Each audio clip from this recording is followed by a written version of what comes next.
नमस्कार दोस्तों, आपका हमारे YouTube चैनल में स्वागत है। आज हमारे साथ है एक्स सर्विसमैन के सदस्य श्री नरेंद्र सिंह जी ठाकुर। तो सर, सबसे पहले आप आपका परिचय दीजिए। मैं नरेंद्र सिंह ठाकुर, निवासी ग्राम बिज्जूखेड़ा। वर्तमान में मैं हाटीप्ला में निवास करता हूँ और मैं भारतीय सेना का सदस्य था। 2019 में मैं सेना से सेवानिवृत्त हुआ। 17 साल जो है मैंने सेना के अंदर सर्विस करी। रिटायरमेंट के बाद कैसा क्या जीवन चल रहा है आपका? रिटायरमेंट के बाद में भी काफ़ी अच्छा जीवन चल रहा है, क्योंकि जो किया था पहले खुशी से किया था और अब भी जो कर रहे हैं वो खुशी के साथ ही कर रहे हैं। अच्छा, आप किन किन अभियानों का हिस्सा रहे भारतीय सेना में? भारतीय सेना में रोज़ाना कोई न कोई अभियान चलता रहता है, लेकिन जो बड़े कुछ अभियान हैं जिनके दौरान मैंने पार्टिसिपेट किया था, ओपी पराक्रम, ओपी रक्षक, इनके दौरान मैं वहाँ पर रहा था। और बहुत सारे ऐसे हैं जो गोपनीयता के चलते मीडिया पर डिस्कशन नहीं किए जा सकते, लेकिन फिर भी जम्मू कश्मीर से और देश के अन्य भागों में ओपी रक्षक और ओपी पराक्रम सभी में हमने भाग लिया है। अच्छा। सेना में आपके अनुसार सबसे बड़ी चुनौती क्या थी? जाने के बाद आपको सभी चीज़ों से एक तरीके से आपकी लड़ाई होती है।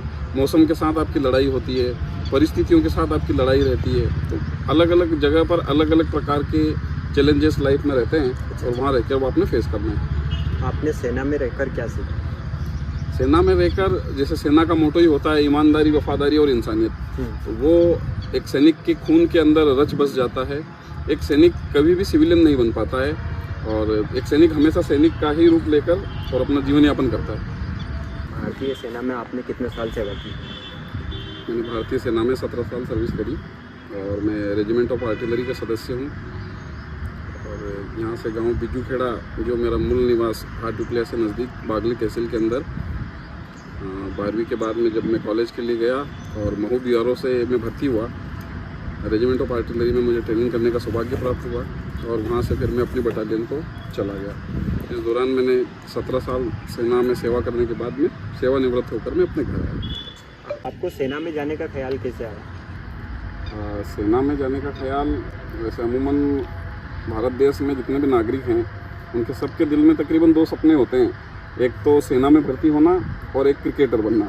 तो सेना में भर्ती होने का ख्याल, जब मैं 12th की अपनी एजुकेशन हाटीप्ला के विद्यालय से लेकर कॉलेज में जब मैं पहुंचा, तो महू मिलिट्री कैंट में स्पेशल भर्ती हो रही थी। यहाँ पर राजपूत, जाट, गुर्जर और मीणा की भर्ती थी।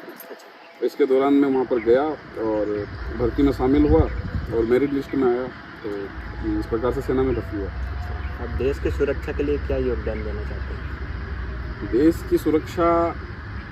हम देश की सुरक्षा करते करते 17 साल में जब घर आए, तो यहाँ पर हमने देखा कि बहुत सारी चुनौतियाँ हैं, बहुत सारे चैलेंजेस आज भी मौजूद हैं।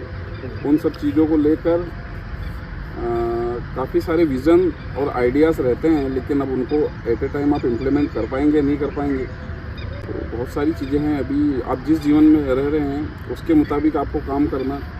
जैसे कि आप किसान परिवार से आते हैं तो किसान की लाइफ के चैलेंजेस अलग होते हैं, और अगर कोई नौकरी पेशा व्यक्ति है उसके चैलेंजेस अलग हैं। बहुत सारी ऐसी चीज़ें हैं जो देश की सुरक्षा को लेके भी हम कोई बड़ा कमिट तो यहाँ पर नहीं कर पाएंगे, लेकिन अपने लेवल पर हमारे द्वारा जो भी संभव हो पाएगा वो ज़रूर करेंगे।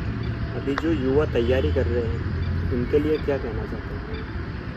जो युवा तैयारी कर रहे हैं उनके लिए सेना एक अच्छा प्लेटफॉर्म है। हम वहाँ पर नौकरी करके आए हैं, हमने देखा एक अच्छा एटमॉस्फेयर है। आर्मी के अंदर आपके अंदर पूर्व परिपक्वता लाई जाती है। आपको हर मोर्चे पे, चाहे वो घरेलू मोर्चा हो या सैनिक मोर्चा हो, लड़ाई का मैदान हो, आपको तैयार किया जाता है हर एक परिस्थिति से निपटने के लिए। तो आप ओवरऑल एक ऑलराउंडर प्रदर्शन के लिए आपको तैयार किया जाता है और वैसा ही आपको सिविल में परफॉर्म करना है।